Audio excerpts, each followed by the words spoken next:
They say the lantern guides the lost, but here... The email came in at 4:47 on a Tuesday morning, while I was sitting in my ex-wife's Nissan Sentra in the parking lot of a Super 8 outside Murfreesboro, Tennessee, eating gas station peanuts for dinner because I'd maxed out the last credit card that still worked.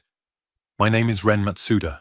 I have a master's degree in epidemiology from Emory, 11 years of field experience with the Tennessee Department of Health, and a termination letter dated 6 weeks prior that used the phrase pattern of insubordinate communications 3 times in 4 paragraphs. What I'd actually done was send an internal memo flagged urgent CC'd to the Deputy Commissioner, arguing that a cluster of atypical encephalitis cases in rural Dixon County shared too many features with a prion-adjacent pathogen I'd modeled during a tabletop exercise the previous spring. They told me I was extrapolating beyond my data. I told them that extrapolating beyond available data was literally the function of epidemiological surveillance. They told me to clean out my desk. So, the Sentra, the Super 8, the peanuts. I hadn't slept properly in 9 days. A different 9 days from the ones I'm about to describe. These were the 9 days of unemployment insomnia, of refreshing job boards at 3 a.m. and calculating how many weeks I could stretch my last paycheck if I kept eating like a bird and stayed in motels that smelled like carpet cleaner and regret. I'd been scrolling through my personal email on my phone, deleting pharmacy coupons and alumni donation requests, when the notification appeared. It was from a distribution address I recognized immediately, CDC-EP-D-alert-TEN at listserv.cdc.gov, an internal coordination channel, encrypted header, the kind of thing that gets pushed to state-level epidemiologists when the CDC's Emergency Operations Center activates a new investigation thread. I should not have been on that list anymore. When they fired me, someone in IT was supposed to revoke my credentials and strip me from every interagency distribution. But government IT works the way government IT has always worked, which is to say, slowly, inconsistently, and with a backlog that stretches to the horizon. Nobody had gotten around to removing ren.matsuda at tn.gov from the CDC's Tennessee EpiAlert roster. And because I'd set up forwarding to my personal Gmail 2 years ago during a server migration, a lazy shortcut I'd meant to undo, the alert landed in my inbox like a grenade rolling under a parked car. I opened it. The body was terse, formatted in the standardized template I'd read hundreds of times before. Situation summary, investigation of novel neurotropic pathogen, classification pending, geographic scope, initially rural Middle Tennessee, now confirmed cases in Davidson, Williamson, Rutherford, and Dixon counties. Clinical presentation, rapid onset encephalopathy with autonomic dysregulation, severe agitation, and here was the phrase that made the peanuts turn to chalk in my mouth. Post-mortem sustained motor activity, inconsistent with known physiological models.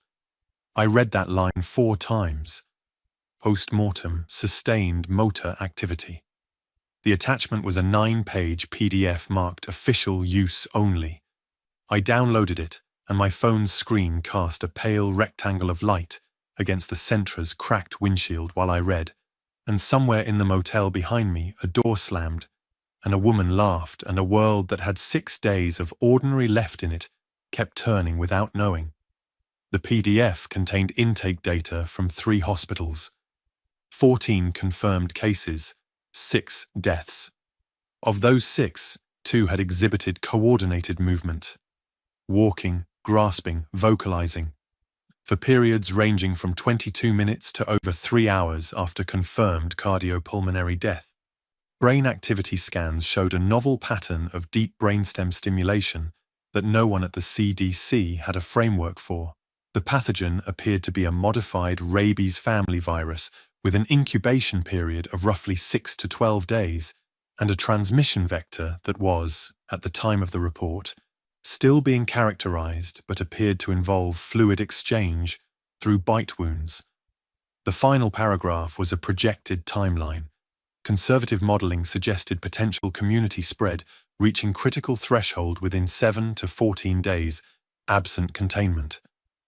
The EOC was recommending immediate mobilization of state rapid response assets. I sat in that parking lot and felt something I can only describe as two opposite forces tearing through me at the same time. The first was horror, pure physiological, the kind that makes your vision narrow and your breathing go shallow and fast. The second was something uglier, something I'm not proud of, something that tasted like copper and adrenaline. I had been right. The Dixon County cases, the memo that got me fired, the pattern I'd seen that nobody else wanted to look at. I had been exactly, precisely, catastrophically right. And now I was sitting in a parking lot with $340 in my checking account. No professional affiliation, no laboratory access, no authority, no team, and 9 days. I made the first list on the back of the Super 8's checkout receipt while sitting at a Waffle House off I-24 at 6 in the morning. I ordered coffee and a single waffle because it was $4.50, and I needed to think in a place with light and other human beings. The list had 2 columns. The left column was labeled Prepare. The right column was labeled Warn. Under Prepare, I wrote water purification, shelf-stable food, first aid beyond basic, vehicle fuel, defensive tools, battery-operated communication, maps, paper, medication, personal. I take 20 milligrams of lisinopril daily for blood pressure inherited from my father, who died of a stroke at 59, and I had 11 days of pills left in the bottle. Under Warn, I wrote 4 names. My ex-wife Dana in Nashville, my daughter Mika, 19, at UT Knoxville, my former colleague Priya Venkatesh, the only person at the department who'd told me privately that she thought I was onto something, and my brother Glenn in Smyrna. I sat there with the pen hovering between the 2 columns and understood, with a clarity that felt like swallowing ice water, that every hour I spent on one column was an hour stolen from the other. If I focused entirely on preparation, buying supplies, securing a vehicle, scouting routes, stockpiling what I could on $340, I could give myself a meaningful survival margin. One person can move fast, stay quiet, make rational choices unencumbered by negotiation or emotional compromise. I knew the transmission model. I knew the incubation timeline. I understood, better than perhaps anyone outside the CDC's inner circle at that moment, what was about to happen and roughly when. But if I picked up the phone and called Dana, I'd have to explain. I'd have to say the words. And Dana had spent the last year of our marriage listening to me talk about disease models with the same expression she wore when tolerating a car alarm. Patient, distant, waiting for it to stop. She'd signed the divorce papers 8 months ago, and her parting assessment of me was delivered in the quiet, measured voice of someone who had practiced it. Ren, you see catastrophe in everything, and it's made you impossible to live with. If I called her now and said the dead are going to walk, she would hang up. And she'd be right to, based on everything she knew. Mika was another calculus entirely. My daughter still answered my calls, but with the guarded politeness of a 19-year-old who loves her father and also knows he's the one who made holidays weird and tense for the last 3 years. If I told Mika to leave campus, to come to me, to pack a bag and drive south, she'd want to know why. And when I told her, she'd call her mother. And her mother would say, "Your father is having another episode," and Mika would stay in Knoxville. I could hear the conversations before I made them. I could script the disbelief, the careful tones, the long pauses. Priya, though. Priya was different. I called her from the Waffle House at 6:40 a.m. She picked up on the 3rd ring, and I could hear her coffee maker gurgling in the background. "Ren, it's early. Check your CDC alerts, the Tennessee Epi coordination list. There's a new posting from last night." Silence. Then, "Ren, you know I can't discuss active investigations with you. You're not on staff. I know. Priya, I'm not asking you to discuss it. I'm asking you to read it. Read the attachment. Page 6, the motor activity data. And then call me back. She didn't call back for 4 hours. When she did, her voice had changed. It had the compressed quality of someone speaking carefully because they're afraid of their own words. Where did you get this? They forgot to take me off the list. Ren, this is the modeling in here, the projected timeline. 7 to 14 days. If the transmission parameters hold, yes, but there are containment protocols activating. The EOC is spinning up. This isn't going to just... Priya, how many times in your career has an EOC activation contained a novel pathogen with an R0 above 2 and a 6-day incubation window in a population with 0 pre-existing immunity? She was quiet for a long time. What are you going to do? She asked. I'm going to prepare. I want you to prepare too. Prepare how? 72 hours of water per person, shelf-stable calories, a way out of Nashville that doesn't use the interstates, cash because electronic payment systems will fail early, a battery radio, and Priya. Don't go to work after Friday. Ren, that sounds insane. I know exactly how it sounds. I could hear her breathing. Then, I'll read the report again. Read it 3 times, then make a list. After I hung up, I sat in that Waffle House booth with the cold waffle and the cooling coffee and the receipt with its 2 columns, and I drew a line through the worn column and wrote above it, smaller.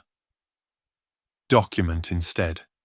Because here's what I understood, sitting there with my lisinopril and my $340 and my borrowed Centra. I could not save anyone by talking. I had spent 11 years trying to save people by talking, writing memos, raising flags, presenting data, and what it had gotten me was fired. My voice had no currency. It had been devalued to nothing. But knowledge doesn't require a voice. Knowledge can be written down, structured, made portable. If I couldn't make people believe me before the world proved me right, then what I could do was build something they could use after it did. I started writing the protocol on a legal pad I bought at the Waffle House's neighboring Dollar General for $1.29. The protocol was 12 pages by the time I finished it at 2 in the morning, sitting in the Centra in the parking lot of a Loews in Lavergne. I'd organized it by priority: water, sourcing and purification storage, food, caloric math per person per day, shelf life rankings, foraging basics for the Middle Tennessee biome, shelter, defensive principles for single-story residential structures, boarding priorities, sightline management, medical, wound care with emphasis on bite wound irrigation, signs of infection, fever management without pharmaceuticals, a full page on the neurological symptoms of the pathogen based on what the CDC report described. Communication, battery radio frequencies, the specific NOAA and amateur bands most likely to remain active, a simple call and response verification phrase I invented. Protocol 7, confirm daylight.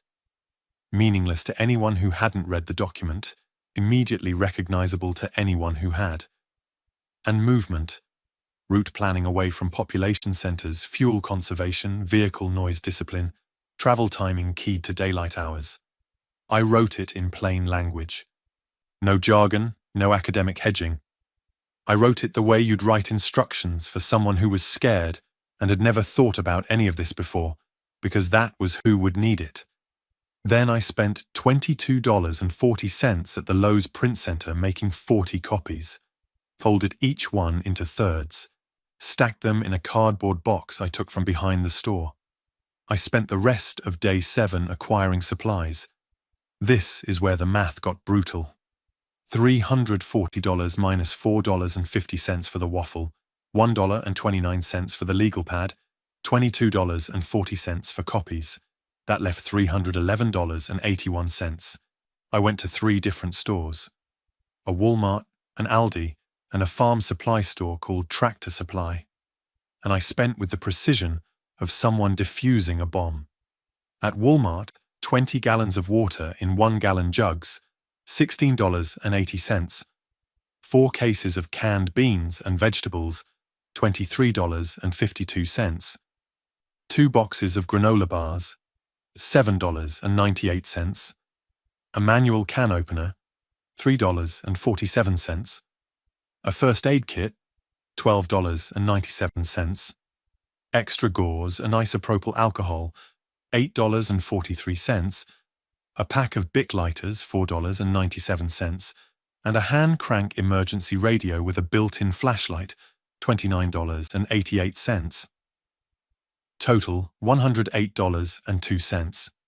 At Aldi, rice in 10-pound bags, 2 of them, $7.18. Peanut butter in the largest jar they sold, $3.49. A flat of bottled water, $4.29. Total, $14.96. At Tractor Supply, a hatchet, $18.99. 100 feet of paracord, $9.99. A tarp, $11.99. And, after standing in the aisle for a full 3 minutes doing the math in my head, a box of 12-gauge shotgun shells, $8.99. I didn't have a shotgun, but ammunition is currency when systems fail, and 12-gauge is the most common denominator in rural Tennessee. Total, $49.96. That left me $138.87. I put $100 of it into cash from an ATM with a $3 fee, so $97 actual, and kept the rest for fuel. I filled the Sentra's tank, $34.20, and parked behind a shuttered Blockbuster Video. Yes, they still exist in some towns, the signs sun-bleached and crooked like headstones for a dead civilization, which felt appropriate, and organized everything in the trunk and back seat. It was while I was doing this, shifting canned goods and water jugs in the dark at 11 p.m. behind an abandoned video store, that I let myself think about Mika. She'd be in her dorm right now, probably studying, or pretending to study while scrolling her phone. She was pre-nursing. She'd chosen it herself. I'd never pushed her, though I'd be lying if I said I wasn't proud when she told me. She had her mother's face and my hands, these square-tipped practical hands, and when she was 12 she'd held a stethoscope to my chest during a career day visit and said, "Your heart sounds busy, Dad." And I'd carried that sentence like a coin in my pocket for 7 years. Knoxville was 3.5 hours east. If I drove there, I could be on campus by morning. I could stand in her dorm lobby and make my case face to face, where she couldn't hang up on me, where she'd have to look at me and see that I wasn't spiraling, I wasn't catastrophizing. I was reading data that the CDC itself had flagged as critical. But face to face also meant she'd see the car I was sleeping in, the clothes I'd been wearing for 3 days, the wild focus in my eyes that I could feel but couldn't control. And she'd see her father the way her mother had described him. Consumed, unreachable, tilting at invisible emergencies. I picked up my phone. I typed a text. "Mika, I need you to listen to me about something important. Call me when you can." I stared at it. Then I deleted it and typed, "Hey kiddo. Love you. Hope classes are good." Sent that instead. She replied 20 minutes later. "Love you too, Dad. Get some sleep, okay?" "Yeah. Something small happened on day 6 that nobody noticed except me. I was at a gas station in Smyrna, filling a 2-gallon fuel can I'd bought for $8.99. My supplies budget now critical, every purchase a wound. And the woman at the counter was on the phone arguing with someone. I caught fragments while I paid. 16 calls just today, all animal control. And we're not even Bobby, I don't care what the county says. We've got dogs acting wrong all over the Route 1 corridor. Not aggressive wrong, strange wrong. That Rottweiler on 5th just stood in the intersection for 40 minutes, wouldn't move, then walked into the side of a building. No, Bobby, I'm serious." She saw me looking and turned away. I drove to Glenn's house. My brother lives in a vinyl-sided split level in a cul-de-sac called Meadow View Circle, which has neither a meadow nor a view, just 12 identical houses arranged around a loop of cracked asphalt where children ride bikes and men wash trucks on Saturday mornings. Glenn installs commercial HVAC systems. He is 5 years older than me, 47 pounds heavier, and has never once in his life worried about a pathogen. He opened the door in gym shorts and a Titans jersey and said, "Well, you look like warmed over crap. I need to talk to you. Dana kicked you out of..." "Oh, right. You're already out." "Glenn." He let me in. His house smelled like Febreze and fried food. There was a football game on, pre-season. He muted it and sat in his recliner and watched me with the expression of a man who suspects he's about to be asked for money. I told him. All of it. The memo, the firing, the email, the CDC report, the projected timeline. I spoke for 20 minutes without stopping. I used plain language, the same register I'd written the protocol in, and I watched his face move through the stages I'd already mapped in my mind. Polite attention, skepticism, discomfort, annoyance, and then a stage I hadn't anticipated, which was pity. "Ren," he said. And the way he said it contained everything. Glenn's voice is nasal, southeastern Tennessee, the vowels unhurried. "Brother, you got fired and it messed you up, and now you're seeing the thing that got you fired everywhere you look. That's not. I'm not saying you're crazy. I'm saying maybe you should talk to somebody. There's a document, a CDC alert. I can show you the... You can show me anything on a phone screen. I can show you a flat earth on a phone screen if I look for 20 minutes. He scratched his jaw. "You sleeping in that car? That's not relevant."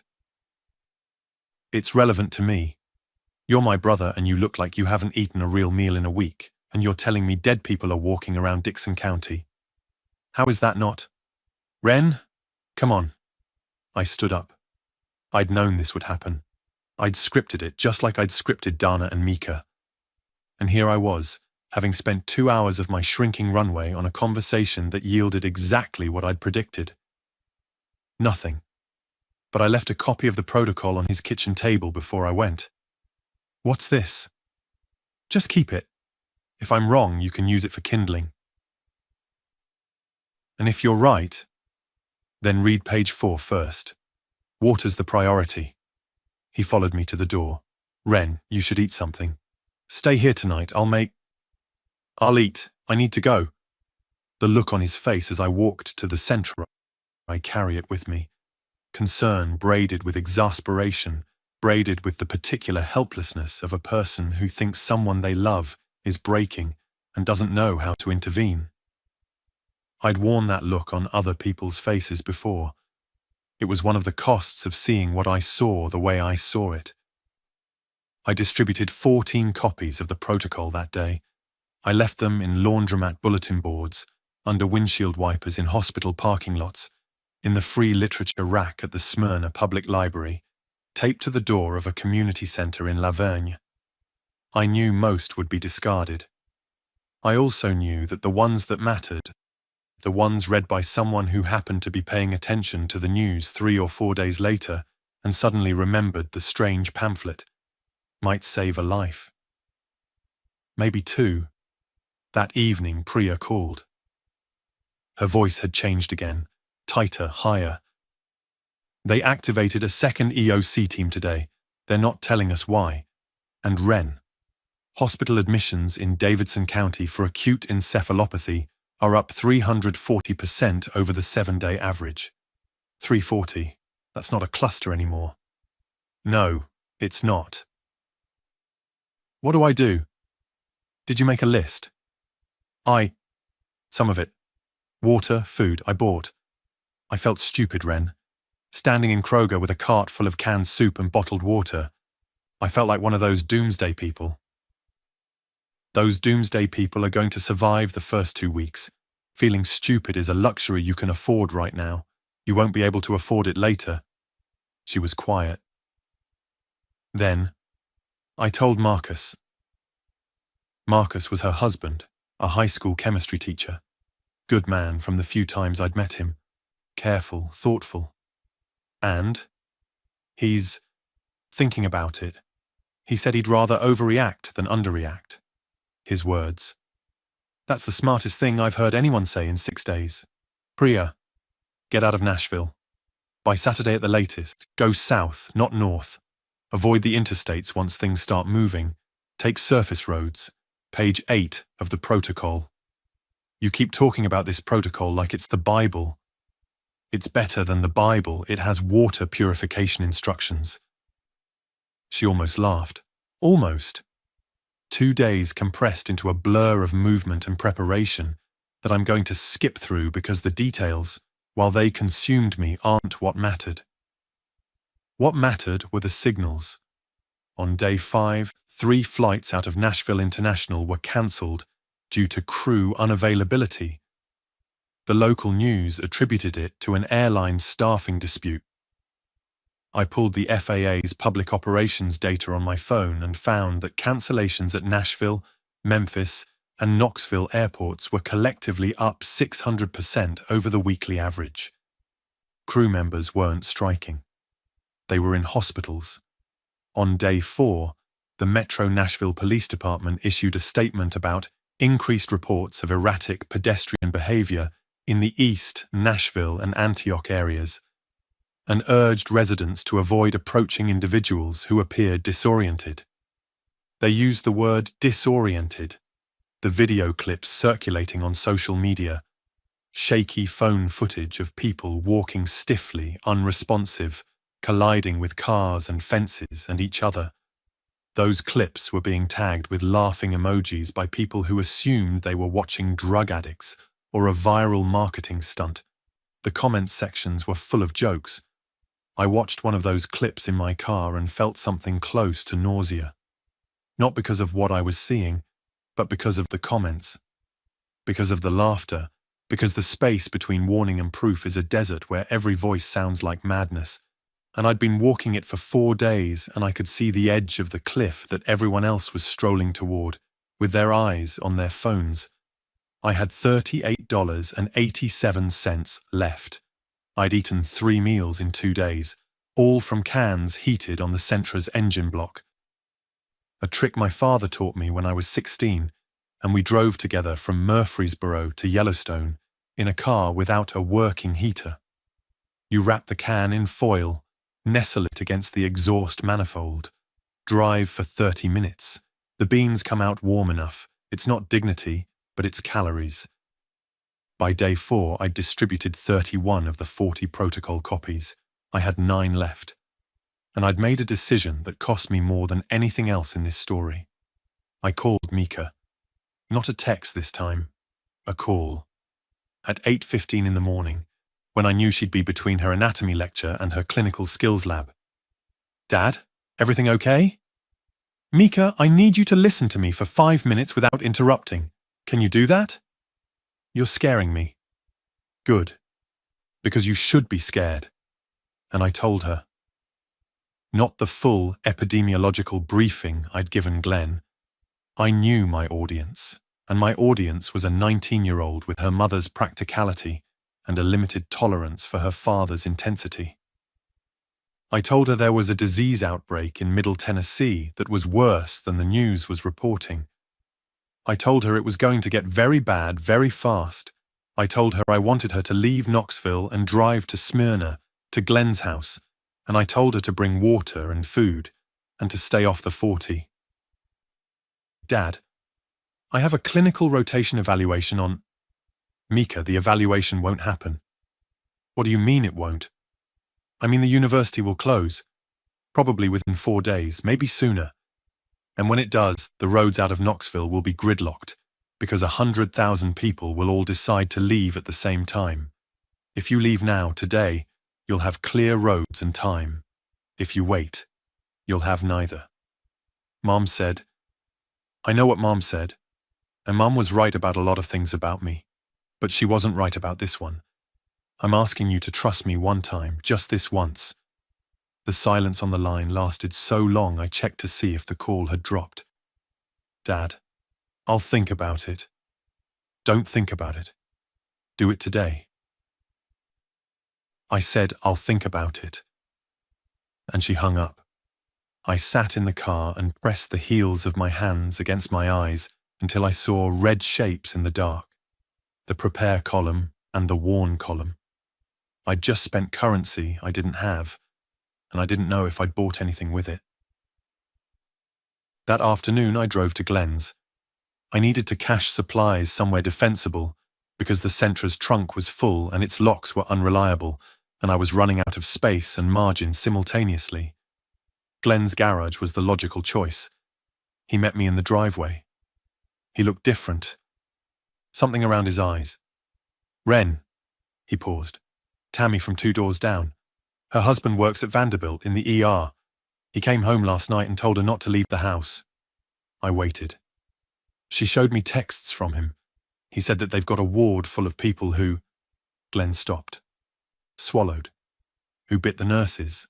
And 2 of the people who bit the nurses were already dead when they did it. Tagged, body-bagged, and then they weren't. Yeah. This is the thing. This is the thing you were telling me about. Yeah. Glenn. He stood there in his driveway, in his Titans jersey, a man whose understanding of the world had just been pulled apart at the seams, and he didn't fall down, and he didn't panic, and he didn't say anything heroic. He looked at me and said, "Okay, what do we do?" I unloaded the Sentra. We moved everything into his garage. I gave him a copy of the protocol and sat with him while he read it, all 12 pages at his kitchen table while the coffee maker dripped and the afternoon light moved across the vinyl floor. He read with the concentration of a man studying the manual for a machine he'd just been told his life depended on operating correctly. "Page 4, he said. "You said water first." "Water first. I've got well water here, the pump's electric, but I've got a generator." "How much fuel for the generator?" 12, 15 gallons. Maybe a week if I'm careful." "That's your first clock, everything cascades from there." He nodded slowly. "I've got a shotgun." 12 gauge? "Yeah." I put the box of shells I'd bought on his kitchen table. "How many?" 25. It's what I could afford." He stared at them. 25 shells. For the end of the world. "Glenn, the shells aren't for the end of the world. They're for the first week. After that, we adapt or we don't." Here is where the story breaks. I'd been staying at Glenn's, sleeping on his couch finally, after 5 nights in the Sentra. My back had started making a sound when I rolled over, a low, wet pop in the lower lumbar region that no 39-year-old's spine should produce. I was eating real food. Glenn cooked, poorly but generously, and I'd consumed more ground beef in 2 days than in the previous 2 weeks. My lisinopril was down to 4 pills. I'd called 3 pharmacies to refill the prescription, and 2 were on voicemail, and one said they were experiencing unprecedented volume and could schedule me for the following week. There would be no following week, but the woman on the phone didn't know that yet, and the supplies in the garage represented roughly 10 days of survival for 2 adults at moderate rationing, 3 adults if Mika came, 4 if. But I wasn't letting myself think about 4. Priya had called the night before. She and Marcus had left Nashville, heading for her parents' place in Tullahoma, south on 231. She told me the hospitals were on diversion. All of them. Every ER in the metro area was turning away non-critical patients. The National Guard had been spotted staging vehicles at the state fairgrounds. The governor's office had issued a statement about enhanced public health measures that used the word precautionary. So many times it read like an incantation. "It's happening faster than the model," she said. "The R-naught has to be higher than they estimated. Much higher." How long? Days, maybe less. I slept on Glenn's couch that night and dreamed about Mika, which I don't want to describe. On the morning of day 2, I woke to Glenn standing over me with the expression of someone whose house has been robbed in the night. "The garage," he said. I knew before he finished. I knew the way you know a sound in the dark before you identify it. The shape of the loss registered before the details. The side door of the garage had been forced. Not with violence, not kicked in. Worked open with a pry bar carefully by someone who knew what they were doing and wanted to be quiet about it. Half the water was gone. All the canned goods, the first aid kit, the hand crank radio, the hatchet, the ammunition. 25 shells. Gone. Glenn's shotgun was still in his bedroom closet, unfired, now useless. I stood in the garage staring at the empty shelves and the pried open door and the footprints in the dust. 2 sets, one large, one smaller, and I felt the ground shift under me in a way that had nothing to do with plate tectonics. Someone in this neighborhood had been watching. Someone had seen me unloading the Sentra.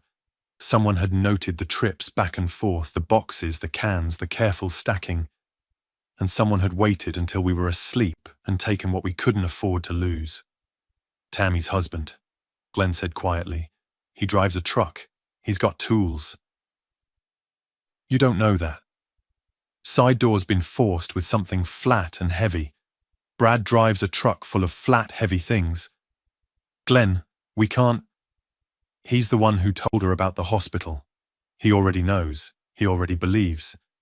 And now he's got our food and our water and our... It doesn't matter. It matters, Ren. I mean, it doesn't matter who took it. What matters is what we have left. What we had left. 4 gallons of water, some rice, 2 jars of peanut butter, the tarp, the paracord, Glenn's generator and fuel, my protocol, and a shotgun with no ammunition. I'd kept the copies of the protocol in the house because they had no street value. And in that moment, standing in the ransacked garage, the legal pad pages with their carefully structured survival instructions felt about as useful as a philosophy degree. But here's what I need you to understand. Here is the pivot that I've replayed more times than any other moment in this entire account.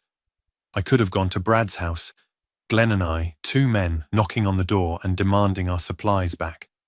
And if Brad was the one who took them, which, for the record, I still don't know for certain, then we'd be standing on the porch of a man who had just made a calculated decision to steal survival resources from his neighbors, which told me 2 things about him. He was desperate enough to act, and he was willing to take from people he knew. That is not a man you confront at his door. That is a man you walk away from, because the confrontation costs more than the supplies, because violence burns time and trust and sometimes blood, and we had none of those to spare.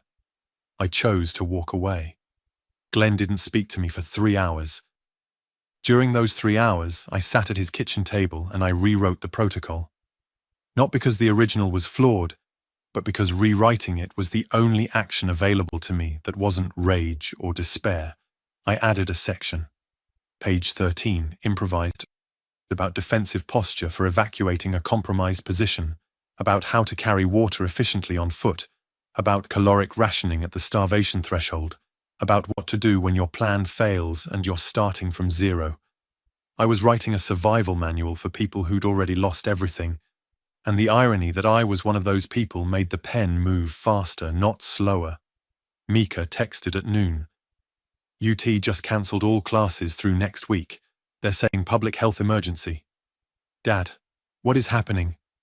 I called her immediately. She answered on the first ring. Drive to Glenn's house. Right now. Don't pack much. Water bottles, anything canned in your dorm room, your warmest clothes. Take Highway 70, not the interstate. Drive during daylight. Stop for gas in Cookville. Do not stop anywhere else. Mika, are you listening? I'm listening. Do you believe me now? A pause. A long one. Then, very quietly, I believed you the first time, Dad. I just didn't want it to be true. That sentence broke something in me and repaired something else. simultaneously the way a bone has to be rebroken before it can be set correctly. She drove. It took her 7 hours instead of 3.5 because Highway 70 was already clotting with people who'd had the same instinct.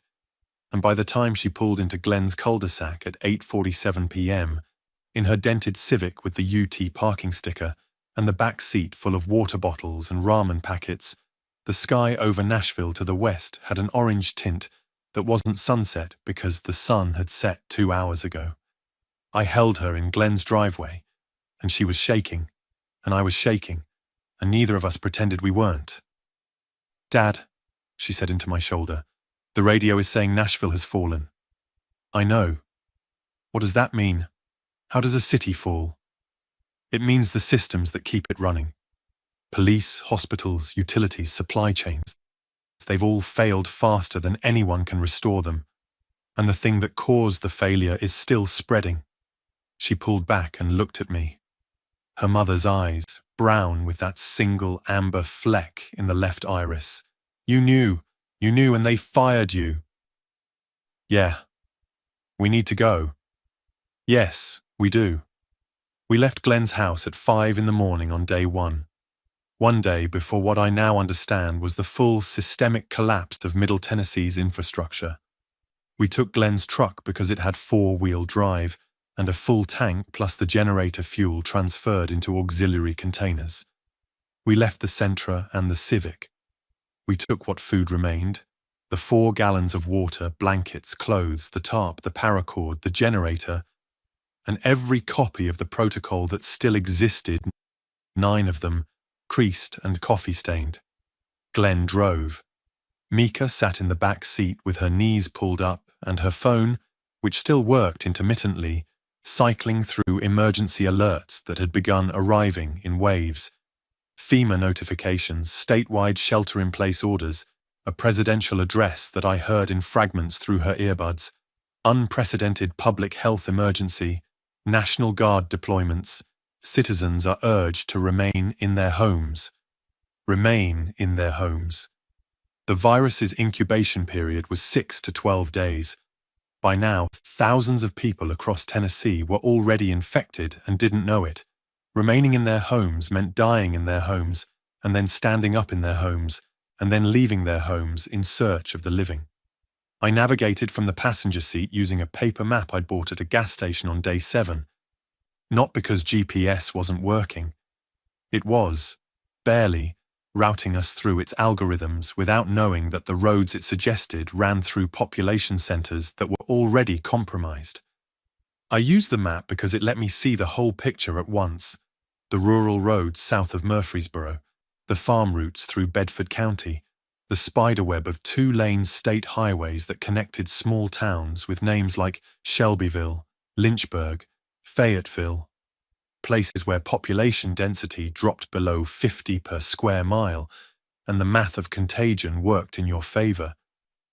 We hit the first roadblock outside Eagleville, 35 minutes into the drive.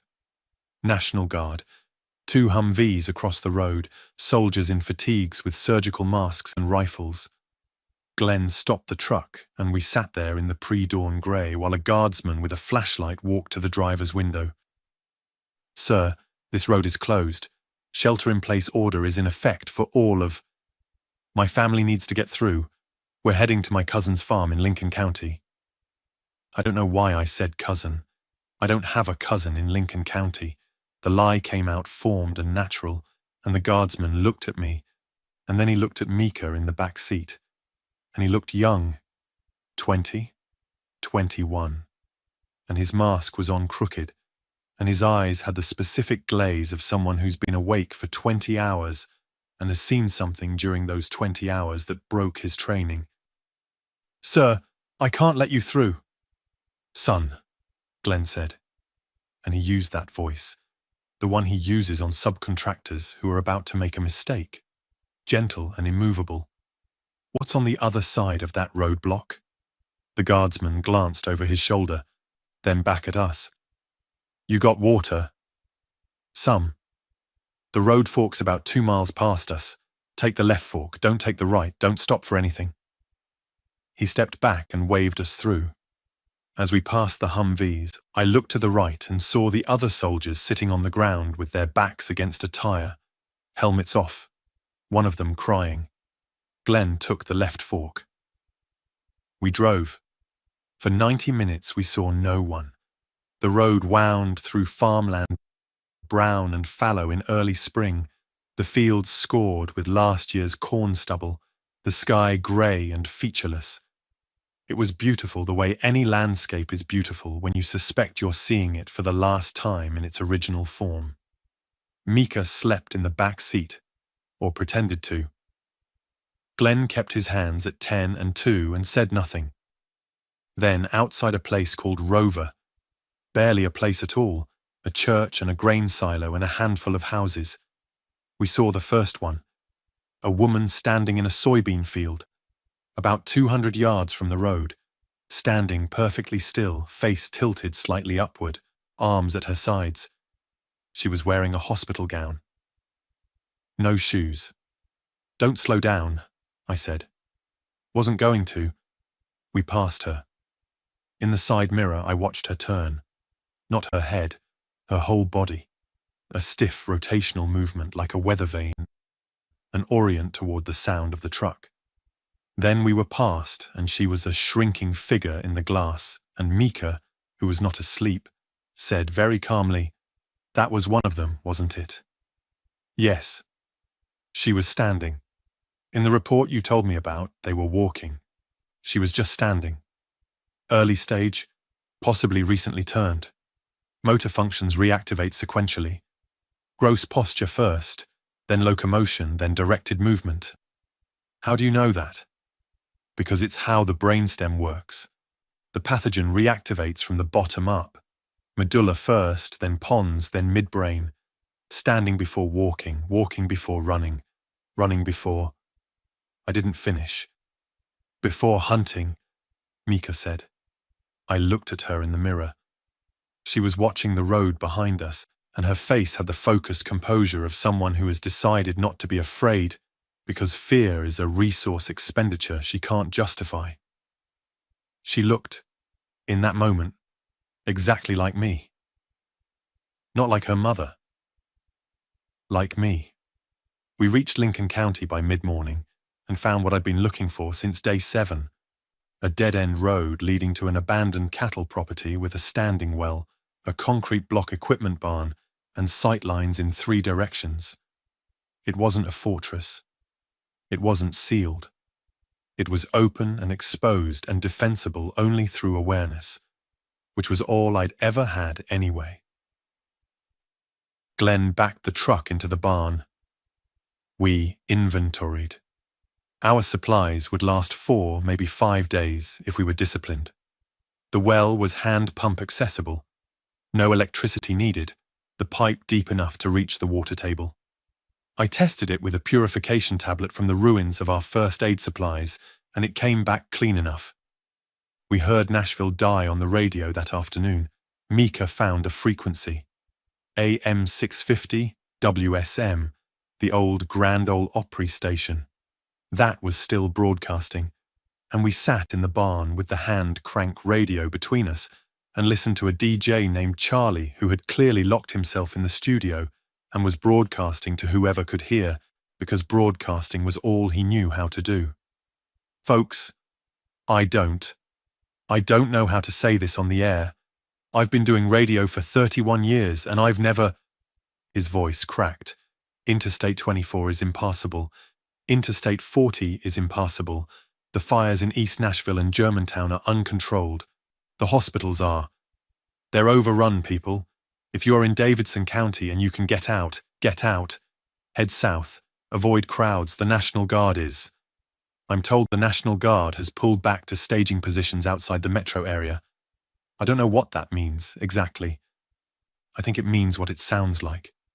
A long silence. Then, if anyone out there has a plan, now would be a good time. Mika looked at me. Glenn looked at me. "Give me the radio," I said. Not the hand crank receiver. Glenn's truck had a CB radio mounted under the dashboard, installed years ago for road trips. Channel 9, the emergency channel. I keyed the mic and read the protocol. All 12 pages. Slowly, clearly, one section at a time. Water, food, shelter, medical, communication, movement. I read it the way I'd written it, in plain language, for someone who was scared and had never thought about any of this before. When I finished, I said, Protocol 7, confirm daylight. If you heard this and you're alive, use it. Pass it on. Nobody responded. I hadn't expected anyone to. CB range is 5 to 15 miles depending on terrain, and we were in a valley surrounded by low hills. Maybe no one heard. Maybe everyone who heard was already running. Maybe the words went into the air and dissolved. I set the mic down and went outside and sat on the concrete step of the barn and watched the sky darken. Somewhere north, the orange glow that had been Nashville's horizon for the past 12 hours was spreading. I could smell it now. Just barely, carried on the wind. A faint, acrid char that smelled like burning rubber and something else underneath. Something organic that I chose not to identify. 4 pills of lisinopril left. I took one with well water, 3 remaining. My blood pressure was already elevated from stress and poor nutrition, and the sustained adrenaline of the past week. I could feel it in the tightness behind my eyes, the persistent low hum in my ears. In 2 weeks, without medication, I'd be at stroke risk, the same thing that killed my father. I'd spent 9 days preparing for the end of the world and forgotten to solve for the one problem that would kill me slowly whether the dead walked or not. Mika came out and sat next to me. She didn't say anything for a while. We watched the glow. You should have told me sooner, she said. I tried. No, you tried once and then you sent a nice text. You should have driven to Knoxville and stood in my dorm and told me to my face. You should have made me listen. Your mother would have. Mum doesn't get to decide this. I'm an adult. I get to decide who I believe. I didn't think you'd believe me. I know. And that's the thing, Dad. You spend so much time calculating who will and won't believe you that you forget to just say the true thing and let people make their own choice. You managed everybody. You managed me. You managed Glenn. You managed Priya. You decided in advance what we'd think, and you acted on that instead of on what was real. I opened my mouth and closed it again because she was right. She was exactly right. I had spent 9 days triaging my own credibility like a supply inventory, allocating belief like rations, and in doing so I'd treated the people I loved like variables in an equation instead of people capable of surprising me. The protocol, I said. That was me trying to say the true thing without having to say it in my own voice, because my voice doesn't work. Your voice works fine, Dad. You just have to be willing to sound crazy for the people you love. I want you to sit with that for a moment, because I've sat with it for a long time, and it still cuts. I'm going to compress what happened between day 0 and day 10, because the details are both monotonous and harrowing in the way that only real survival can be. Tedious for hours, terrifying for minutes, and the mind processes it later as a smear of tasks and vigilance and hunger, and the sound of Glenn snoring, and Mika methodically organizing our diminishing supplies into daily rations with the precision of a nursing student practicing triage on canned goods. We encountered the infected twice. The first time, day 3 after arrival, a group of 4 came down the dead-end road, drawn by I don't know what. Engine noise from when we'd run the generator briefly, or simple chance, the random drift of reanimated bodies through the landscape. They moved at walking speed, uncoordinated, 2 of them listing sideways as if their inner ear function was compromised, which it was. The vestibular system is midbrain, and the pathogen's reactivation hadn't fully reached it. Glenn stood at the barn's entrance with the shotgun that had no shells, and I thought he was going to use it as a club, but Mika was the one who solved it. They follow sound, she said. She'd been reading the protocol. My protocol. and she'd extrapolated from the brainstem reactivation sequence. Auditory processing is lower brainstem. It would come back before visual processing. They were hunting by ear, not by sight. She took a metal bucket from the barn and threw it. A clean, hard throw, nursing student arm. Across the field, 50 yards to the west. It landed with a clang. All four of them turned and moved toward it. We sealed the barn doors and sat in silence for 2 hours while they milled around the bucket and eventually drifted further west, following the echo of a sound that no longer existed. The second encounter was worse, and I'm going to tell it briefly. Day 6, a single infected individual who had been someone's grandmother, housecoat, slippers, white hair matted with something dark, came around the corner of the barn while I was at the well pump. Close enough that I could see her fingernails. I backed away slowly, silently, heel-toe, the way you retreat from a rattlesnake, and she stood there twitching her head in small, bird-like motions, and I made it to the barn door and inside without a sound, and Glenn slid the door shut, and we listened to her scratch at the concrete wall for an hour and 17 minutes before she left. My hands didn't shake. They just stopped working properly for a while, the fine motor control gone, like my body had redirected all resources to the muscles that controlled running, and left the ones that controlled writing and buttoning and holding to fend for themselves. By day 10, we had 2 gallons of water left. We'd supplemented from the well, but the pump was laborious and loud, and we'd been limiting its use since the first encounter. The food was functionally gone. A half jar of peanut butter, some rice we were eating dry because cooking required fire and fire required sound and light. My lisinopril was finished. I'd taken the last pill on day 7, and since then I'd felt the pressure building behind my eyes like water behind a failing dam, steady and patient and completely indifferent to my circumstances. I sat in the barn on the morning of day 10 and looked at the 9 remaining copies of the protocol, the ones I hadn't distributed, the ones I'd carried from Glenn's house like they were something precious, and I thought about what they represented. Not survival. The protocol couldn't keep us alive here. We were out of food, nearly out of water, out of medication, and our position, while defensible, was not sustainable. A concrete barn in Lincoln County was a place to pause, not a place to live. What the protocol represented was everything I knew, organized for strangers. It was the only infrastructure I had ever built that didn't require my presence, my voice, my credibility, my job title, my institutional authority. It was knowledge, made portable that worked whether or not anyone believed in me. And sitting there on day 10 with the barn door cracked open and the morning light slicing across the concrete floor and Mika sleeping with her jacket balled under her head and Glenn on watch by the door with his empty shotgun, I heard the CB radio crackle. Static first, then a voice. Male, mid-range, steady. Protocol 7, confirm daylight. This is a group of 11 in Marshall County, all alive, using the water purification and shelter guidelines from the document. If anyone copies, we are maintaining a safe perimeter at the old Lewisburg Livestock Exchange on Highway 31A. We have well water and provisions for approximately 2 weeks. Anyone with medical knowledge, we need you. Protocol 7, confirm daylight. I looked at Glenn. Glenn looked at me. Lewisburg is 20 miles south, he said. 23. We've got enough gas. I know. The voice came again. Repeating, Protocol 7, confirm daylight. We found this document in a laundromat in Smyrna. Whoever wrote it, if you're listening, it's working. The sound avoidance guidelines on page 11 are saving lives. The water protocol is saving lives. We need more copies. We need medical.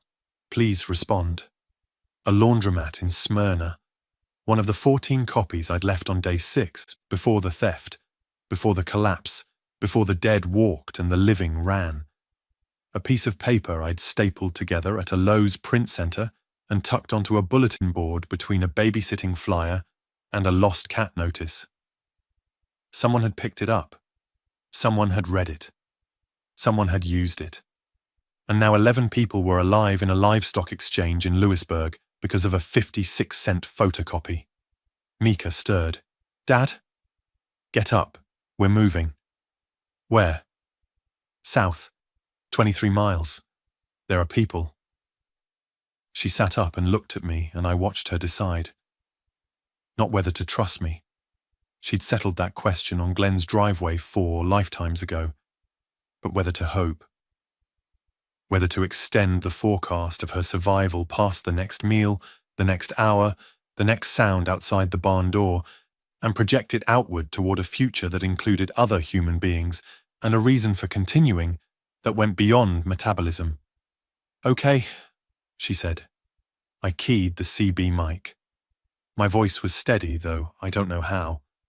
Marshall County Group, this is the author. Protocol 7, confirm daylight. I'm an epidemiologist.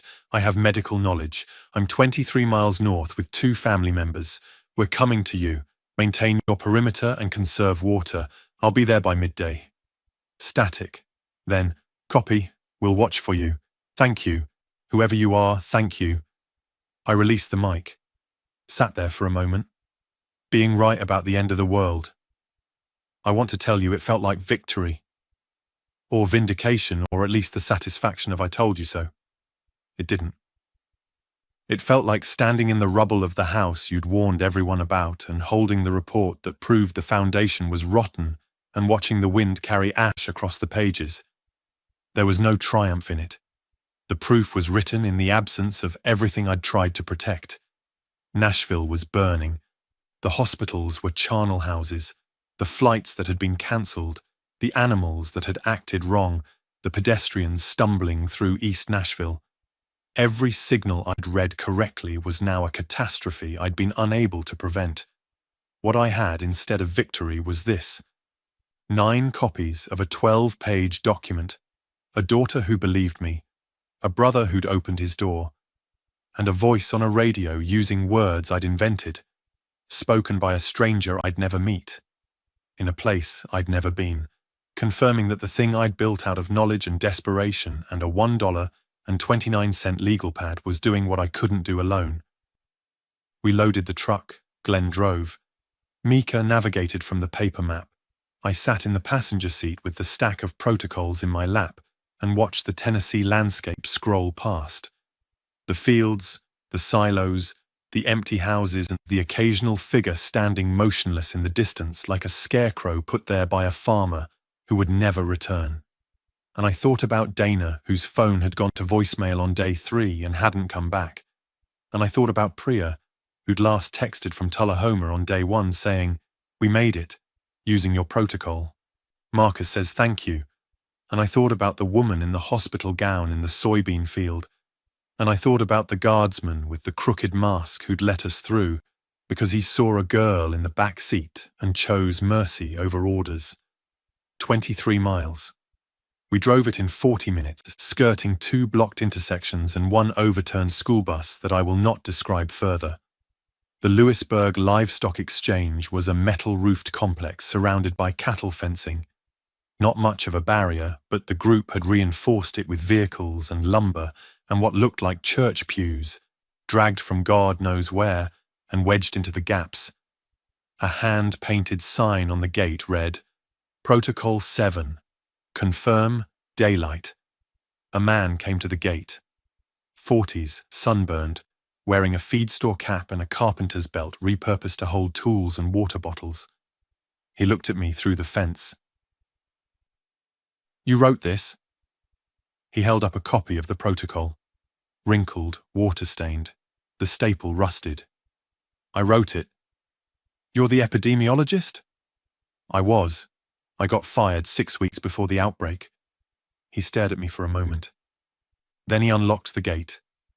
Inside were 11 people, 3 families, fragments of families, 2 teenagers, an elderly man with an oxygen concentrator that was running on a car battery that someone had rigged with jumper cables, an insane piece of improvisation that was somehow working. They'd set up rain collection on the metal roof. They'd organized watch shifts. They'd boiled water using the instructions on page 4. They'd created noise discipline using the sound avoidance principles on page 11. They'd built a functioning survival community out of a document they'd found in a laundromat. Mika walked in and saw the elderly man and his oxygen rig and immediately knelt beside him and started checking his breathing rate and asking about his medications. And she was a second-year pre-nursing student. But in that barn, she was the closest thing to medical infrastructure that those 11 people had. And she stepped into it the way water fills a shape. I stood in the middle of that livestock exchange and held the 9 remaining copies of the protocol and felt something I need to be honest about. I felt alone. Not abandoned, not isolated, alone in the particular way that a person is alone when the thing they built works without them. The protocol didn't need my voice. It didn't need my credentials. It didn't need me to be credible or employed or believed. It had traveled from a legal pad to a print center to a laundromat bulletin board to the hands of strangers to a livestock exchange gate. And it had done what I couldn't do, which was speak without being dismissed, persuade without being ridiculed, and save people who would never know my name. I'd spent my whole career trying to be heard. And the thing that finally worked was the thing I'd written down and let go of. I thought about the man who raised his hand on the radio. I thought about the note I'd left on Glenn's kitchen table. I thought about Priya and Marcus in Tullahoma following page 8. I thought about the 14 copies I'd scattered across Rutherford County like seeds, not knowing which ones would land in soil. That evening, Mika found me sitting outside the exchange, facing north, watching the sky where Nashville used to glow. It was dark now. Whatever had been burning had burned itself out or been swallowed. "There's a woman inside named Ruth," Mika said. "She's a retired pharmacist. She has lisinopril." "What?" "Blood pressure medication, Dad. Your blood pressure medication. She has a bottle. She grabbed her whole medicine cabinet when she left home. She said you can have 30 days worth." I looked at her. "Dad, go inside."